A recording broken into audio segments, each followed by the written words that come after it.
People of the world, hello and welcome to Marketing as a Foreign Language. I'm your host, Kellen Kautzman. I own a company called Send It Rising Internet Marketing. Today on the show, Lego is still boycotting Facebook. Why the heck would they want to do that? I'm sure you have a few ideas. Walmart hits a grand slam with its TikTok deal with Oracle. I knew Oracle was part of it, but now Walmart. A new era has arrived in local search. Google's Local Trust Pack. Something about a green check mark. Facebook publishes new guide for video creators because we need Facebook to tell us how to make videos.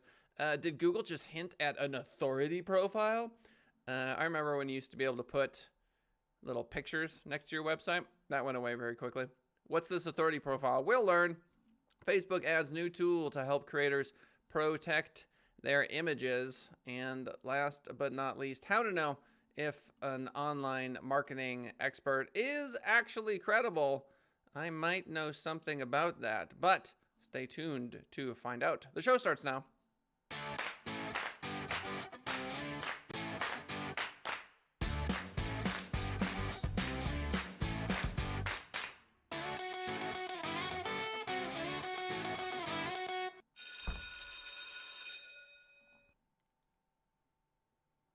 If it sounds like this is a live show, it's because it is a live show airing every single Monday through Friday, 10:30 a.m.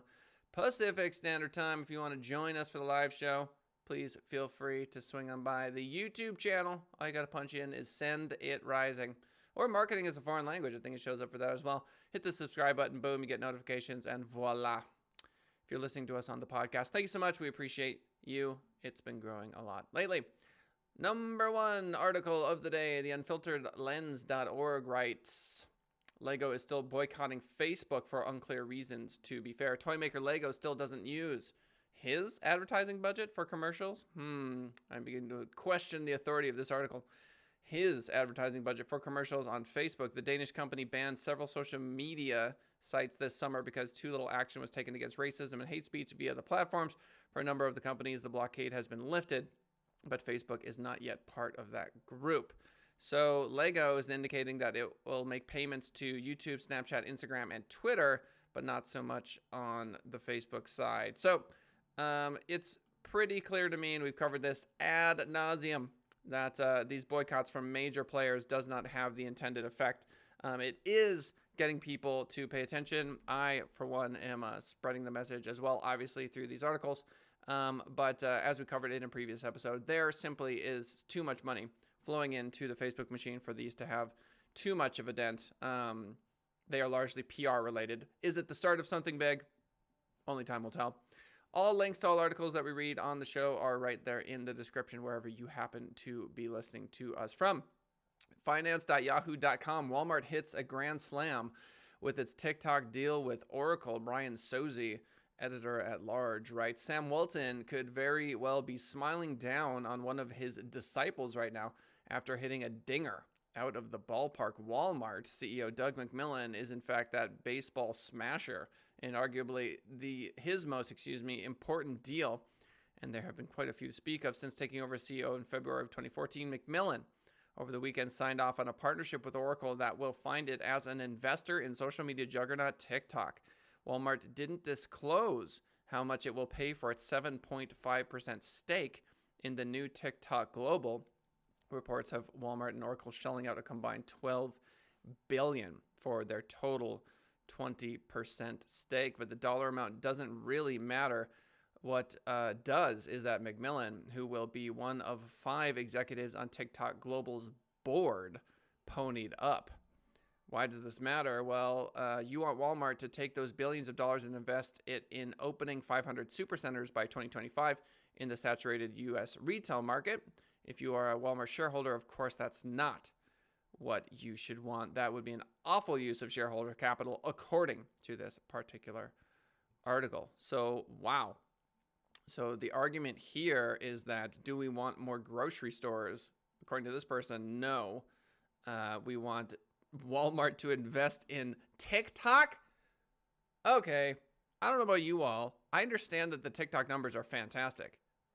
100 million monthly users in the United States, 50 million daily users. So 1 in 3 use it once per month, 1 in 6 use it every day, more or less, a little bit less than that. But I don't know, man. Something tells me that this might be a little bit pie in the sky.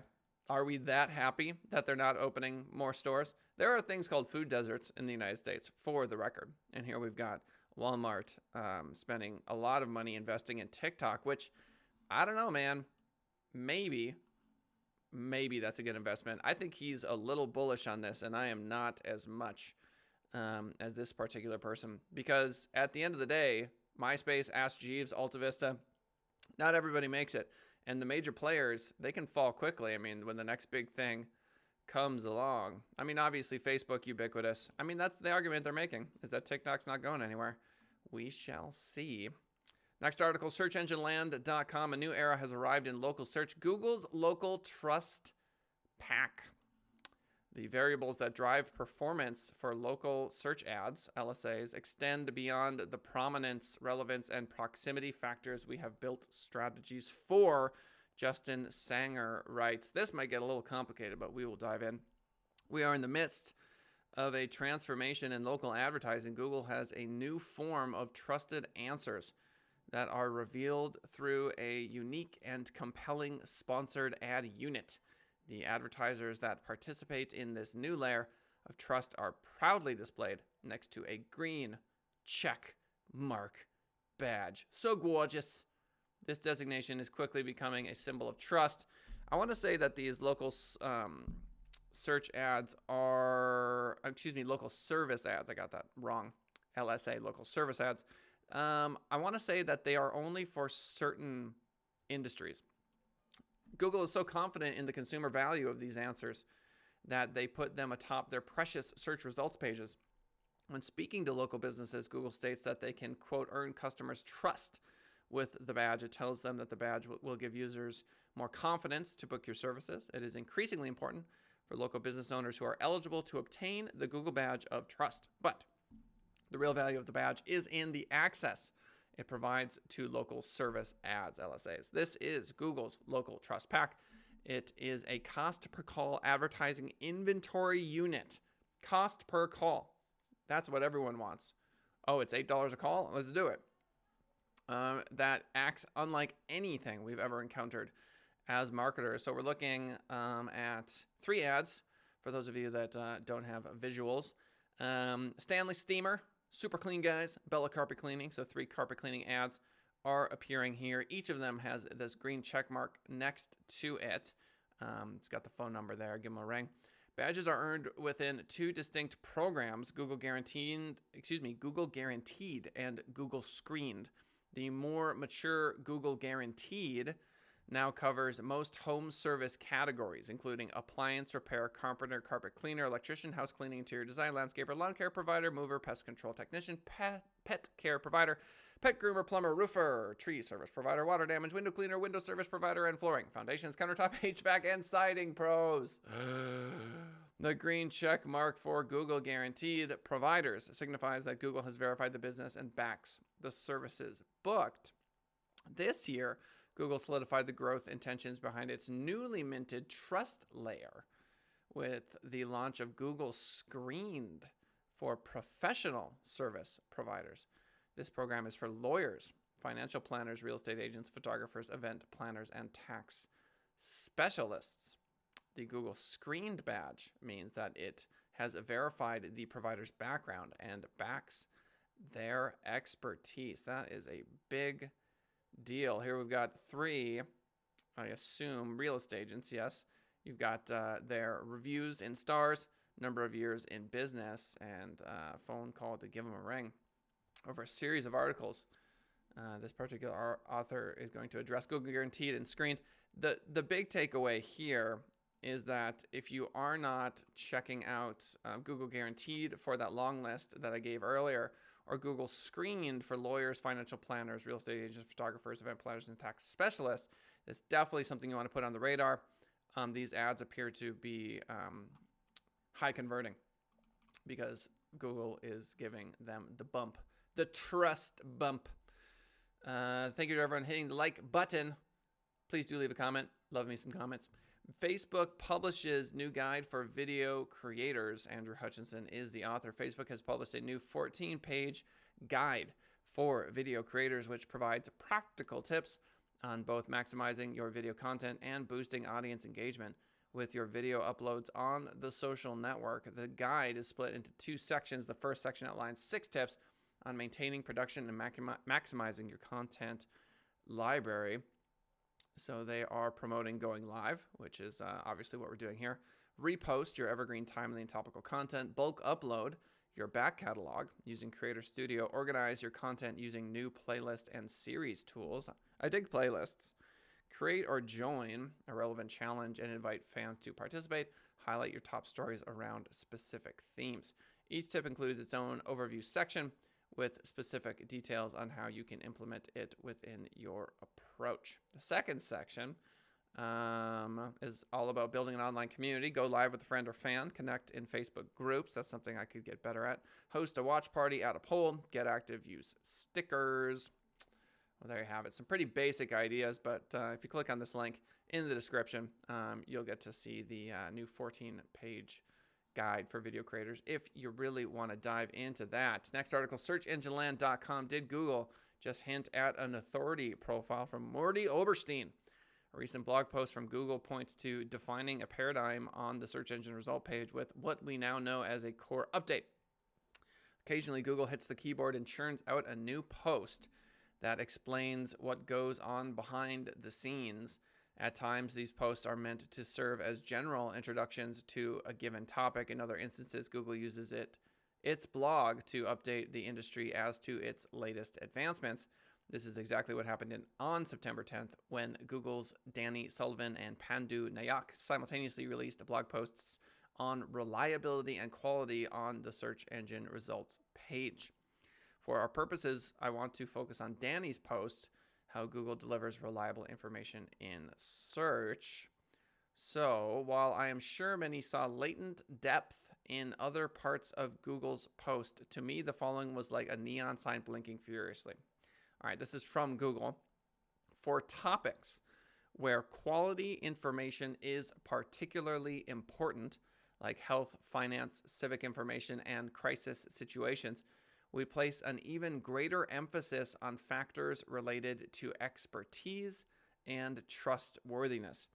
We've learned that sites that demonstrate authoritativeness and expertise on a topic are less likely to publish false or misleading information. So if we can build our systems to identify signals of those characteristics, we can continue to provide reliable information. The design of these systems is our greatest defense against low-quality content, including potential misinformation, and is work that we've been investing in for many years. There's a lot to chew on here. I would agree with that. So the question then, of course, is what is expertise and trustworthiness through the lens of the Google algorithm? What does it mean? One of the most striking phrases from the section above is, quote, "We've learned that sites that demonstrate authoritativeness and expertise on a topic are less likely to publish false or misleading information." The essential word is learned, meaning a new process is being described. In some way, Google has evolved in the context of the full statement. Google has advanced in how it is able to pick up on sites' authority. And how is that? According to this article, profiling. Okay. What Google is saying here is that it can determine if a site deals with a topic in an authoritative manner. The juxtaposition of this section of the blog to that which discusses Google's quality raters would seem to imply that the input from the raters is a substantial part of the process. That aside, Google then tells us that they profile other sites against that which has already been categorized as authoritative. Jeez. So, what can you do?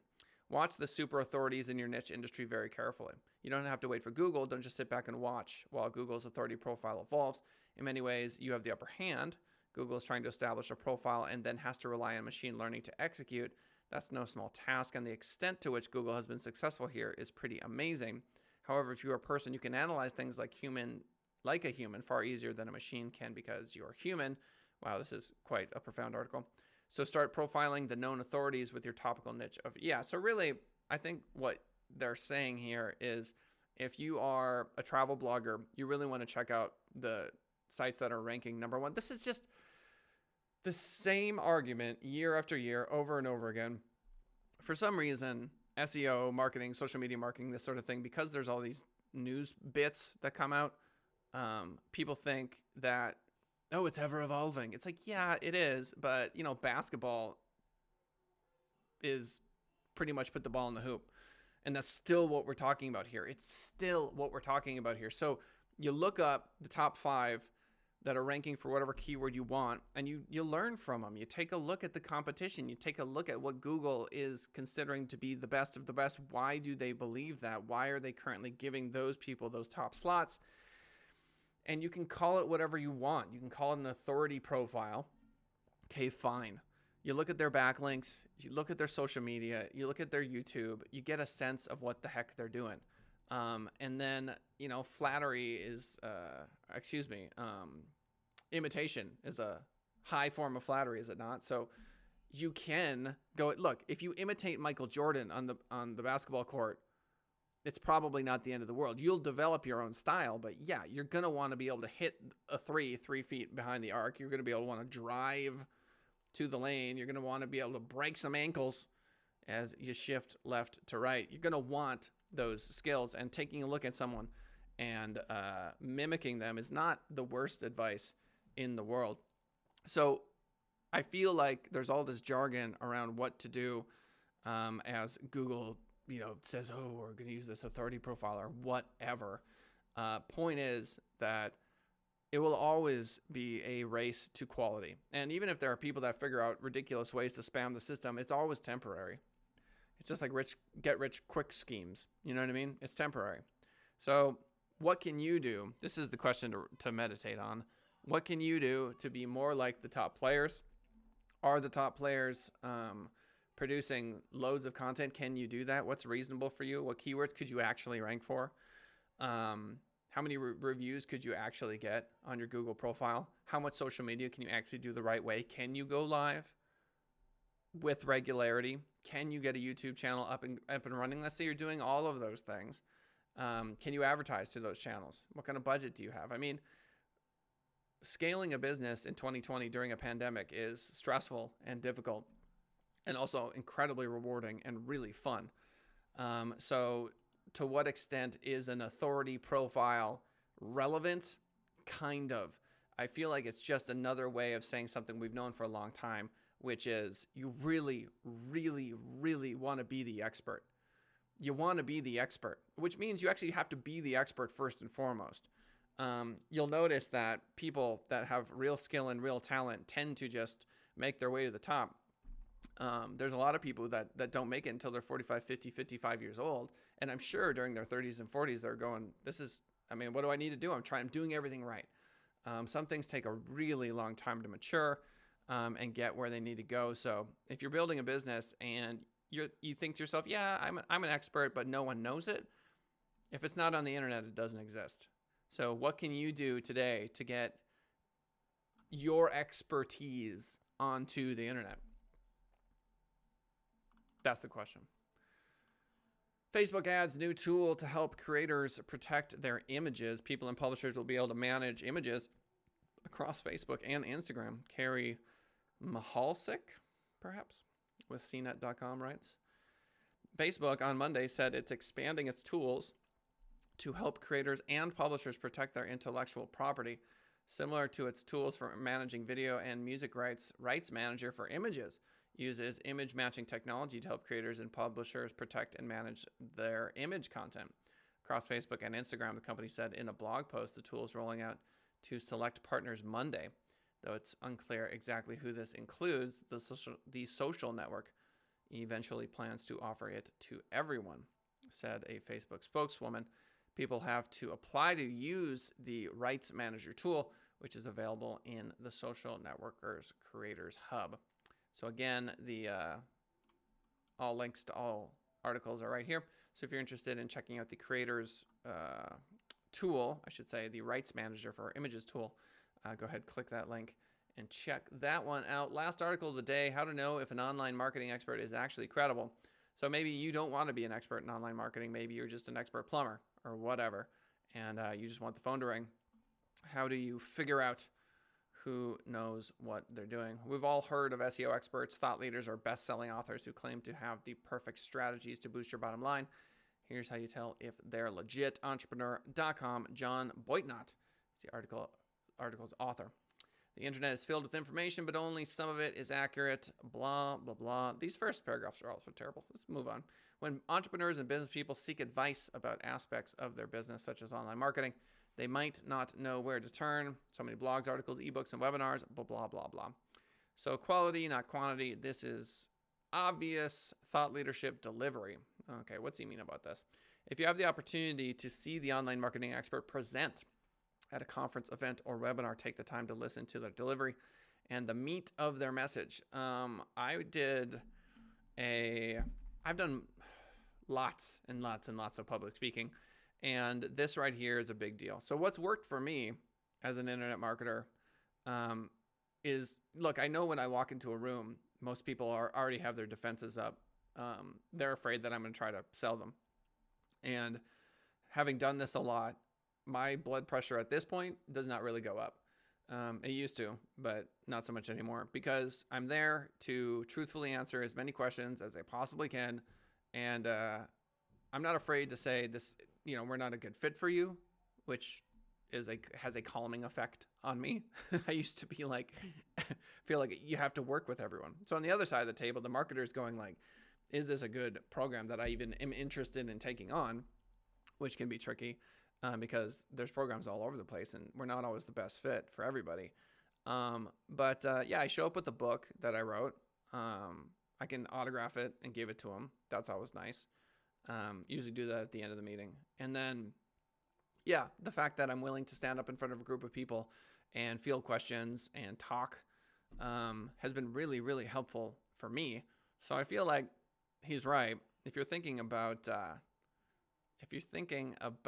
hiring an SEO person, if you can see them do some public speaking, that's really enlightening because you can see where they focus. If they know what they're talking about, it's really helpful. And then if you can ask live questions, that's a pretty big deal as well. He also talks about awards and accolades, active industry associations, package deals, referrals. Referrals is huge. Ask them for a referral. Ask them for 3 referrals. You know what I mean? Like, it's easy to come up with like the one person. Getting referred to a company is always really nice whenever we receive a warm referral. That's always a better conversation, easier conversation. So this is a pretty straightforward article. Okay, well, I've had a lot of fun today. I hope you did too. Let's go ahead and summarize. Apparently Lego is going to continue to boycott Facebook, one of many, many, many people who are very unhappy with the platform. The Social Dilemma movie has actually had an effect in my personal life. I had someone reach out to me on Facebook saying, I'm shutting down Facebook. I watched this movie, The Social Dilemma, and I'm done with it. So I feel like, what was that movie about McDonald's? Super Size Me? I feel like that had a big impact on McDonald's. They started offering salads, if I recall. These ubiquitous social documentaries do have an effect. So will this one have an effect? It's had a small effect. We'll have a larger one. We'll see. According to Yahoo Finance, they think that Walmart hit a grand slam with this TikTok deal with Oracle. I'm a bit more skeptical because I'm skeptical of TikTok and infinite growth, and it feels very bubbly to me. But who knows? A new era of trust has arrived. Local Trust Pack in Google. So Google Guaranteed and Google Screen are 2 things that you definitely want to put on your radar. If you fall into any of the categories I mentioned before, those ads have a higher conversion rates. Facebook publishes a new guide for video creators. If you want to check out that guide, check out the links in the description. Did Google just hint at an authority profile? Yeah, big deal if there's an authority profile. Who cares? Be an expert, man. Grind. Start a show. Public speak whenever possible. Write a book. Become an expert. Take the hard path, reap the rewards. Facebook adds new tool to help creators protect their images. It's kind of cool that they're trying to do that. Again, link in the description. And last but not least, how to know if an online expert is actually credible. The down and dirty on this is that you actually have to know something. You know, like if I go to a surgeon, I can look up the surgeon's reviews. I can get a sense, but I'm kind of firing in the dark. You know what I mean? Because all those things are easy to manipulate. And so at the end of the day, because I know nothing about surgery, it's going to be tough for me to judge that person. So you do want to research, you know, you really do. You want to have a basic understanding of Google Ads, basic understanding of SEO, blogging, web development, that sort of stuff. If you don't, you do run the risk of people exploiting you. There are quite a few bad actors out there that are happy to take money. Good example was I was talking to this kid once, won't mention his name, and he was taking business owners' money and just farming all the work to India, which in and of itself is not terrible, with the exception of what he was actually doing. They were building a lot of very, very suspect links. And I had a heart-to-heart with this kid. I was like, dude, like you can really ruin these people's businesses and they may not recover organically for years, if ever. And he's like, oh yeah, but they say they're fine. I'm like, show me these links. And they were garbage. So it's bad, man. It's bad. You never know who you're talking to and what their strategies are unless they're quite transparent about it. So that's that. It's my daughter's birthday today. Yeah, it's true. Very exciting stuff. She's turning 7. So happy birthday to her. I'm a happy camper for that very reason. Thanks for swinging by the show today. Very much appreciate it. We will see you all tomorrow, 10:30 a.m. Pacific Standard Time for the live show if you want to join us then. Again, if you're listening to us on the podcast, we appreciate it. We'll see y'all next time.